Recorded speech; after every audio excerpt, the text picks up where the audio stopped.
अधिकारी यहाँ के कैसे हैं इस बात का अंदाजा जरा आप लगाइएगा। अभी थोड़ी देर में उस अधिकारी के पास भी मैं पहुंचूंगी जो ठीक मेरे बगल में खड़े हुए हैं, जो लगातार मुझे धमकी दे रहे हैं। इस गांव में मैं मौजूद हूँ। आपको बता दें पीछे जो मकान दिख रहा है वहीं पर एसआईटी की टीम लगातार पूछताछ कर रही है और उसके बाद पूरे लाभ लश्कर के साथ एक अधिकारी मेरे पास आते हैं।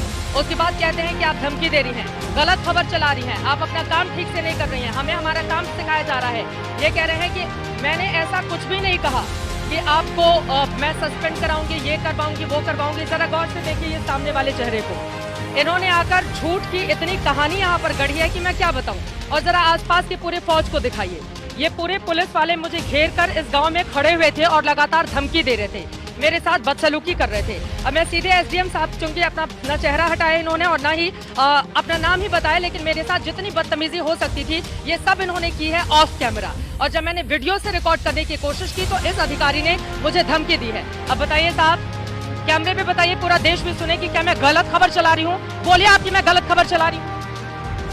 आप बोलिए कि मैं गलत, आप सिर्फ मुझे धमकी नहीं दे सकते ना, आप पूरे देश को बताइए कि मैं गलत खबर चला रही हूँ। आप मुझे अकेले में तो यहाँ पर धमकी दे रहे थे, आपके तमाम पुलिस वालों ने मुझे घेर कर रखा हुआ था। अब आप बोलिए पूरे देश को बताइए ना कि मैं गलत खबर चला रही हूँ यहाँ से। आप कह रहे हैं कि मैंने आपको धमकी दी सस्पेंड करवाने की। मेरी इतनी हैसियत है, एक लड़की को आप लोग चारों तरफ से घेर के खड़े हो जाते हैं, मेरी इतनी औकात है क्या? आप बोलिए पूरे देश को बताइए कि मैं गलत खबर चला रही हूँ यहाँ से खड़े होकर। आप बोलिए कि मैं पुलिस वालों का पक्ष नहीं ले रही हूँ। आपने कितनी गलत बयानी की है मेरे साथ, आप बोलिए, मैं आपको मौका दे रही हूँ। आप लोग कहते हैं ना कि आपका पक्ष नहीं लिया जाता, समय आपको मौका दे रही हूँ। आप बोलिए। मोहसिन रजा सुन रहे हैं, योगी सरकार में मंत्री हैं और मुख्यमंत्री भी सुन रहे होंगे, देश के प्रधानमंत्री तक भी आपकी आवाज पहुंचेगी। बताइए मैं गलत। और जरा सत्या आप आसपास तस्वीरें दिखाते रहिए। गांव में बहुत दूरी पर हम खड़े हैं, हम अपना काम कर रहे हैं, आप अपना काम कीजिए, हम अपना। एक तो परिवार वालों को आप लोगों ने बंधक बनाकर रखा है, वहां तक किसी को पहुंचने नहीं दे रहे हैं। परिवार वाले हम लोगों को फोन करके बोल रहे हैं कि देखिए हमारे साथ यहाँ पर घर के अंदर पैक करके रखा गया है और ऊपर से आप हमें धमकी दे रहे हैं। मैं आपको मौका दे रही हूँ ना सर, आप बोलिए। आपने जितनी बदतमीजी अब से कुछ ही देर पहले मेरे साथ की है, आप बोलिए, कैमरे पर बोलिए ना। अब आप चुप क्यों हो गए? अब आप चुप क्यों हो गए? आप बताइए, आप बोलिए। क्या कहना चाहते हैं? मैं गलत खबर चला रही हूँ? मैं बोल रही हूँ कि नहीं यहाँ पर अब मैंने कौन सी गलत खबर चलाई? आपको आपके पास ताकत है पुलिस की तो आप मुझे धमकी देंगे? आपके पास ताकत है पुलिस की तो आप घेर के खड़े हो जाएंगे मुझे गांव में और आप मुझे मेरा काम सिखाएंगे? अपना काम तो आप लोग ढंग से करते नहीं, आप मुझे मेरा काम सिखाएंगे? मैं मेड़ के रास्ते पैदल यहाँ पर इस गांव में आई हूँ ताकि कम से कम हम तस्वीरें देख सके। क्यों बंधक बनाकर रखा हुआ है आपने परिवार को? और अभी आप सब नीचे झुकाकर ऐसे बिल्कुल बाबू बने हुए हैं, कितनी धमकी दे रहे थे पूरे गांव वालों के सामने। दूसरी तरफ आपको बता दें कि गांव के बहुत सारे लोग इकट्ठे हो गए थे जिनको पुलिस वालों ने भगा दिया। और देखिए कितने सारे लोग थे।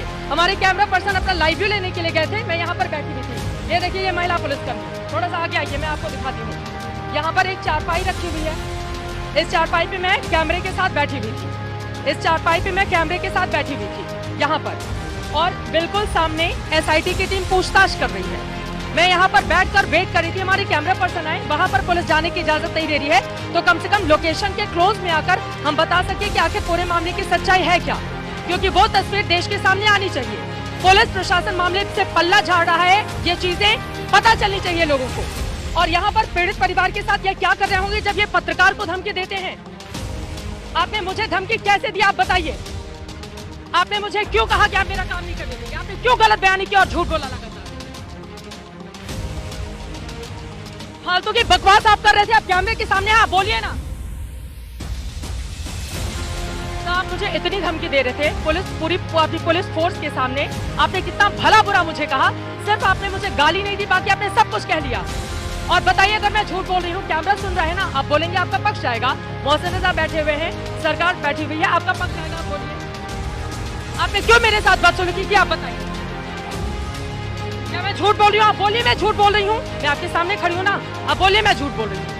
मैंने इनसे नाम पूछा कि आप अपना नाम ही बता दीजिए, मास्क हटाइए, कम से कम आपका चेहरा देख सकूं कि आप कौन से अधिकारी हैं। ये उसके लिए भी तैयार नहीं हुए और लगातार ये मुझे धमकी देते रहे, यहाँ पर घेर कर ये मुझे धमकी देते रहे पूरे पुलिस वालों के साथ ही मुझे। आप बताइए सर, आप क्यों नहीं बोल रहे हैं जब मैं आपको मंच दे रही हूँ? तो अगर मैं गलत बयानी कर रही हूँ, झूठ बोल रही हूँ, तो आप बताइए मैं झूठ बोल रही हूँ। ऐसे अधिकारी हैं और इसी बात की तकलीफ है, ये खुद तो अपना काम ढंग से करते नहीं और हमें हमारा काम सिखाते हैं। ये हमें हमारा काम सिखाते हैं। ये यहाँ पर अपनी फौज के साथ आके एक लड़की को घेरते हैं और उसके बाद गलत बयानी करते हैं, झूठ बोलते हैं और ये हमें हमारे काम सिखाते हैं।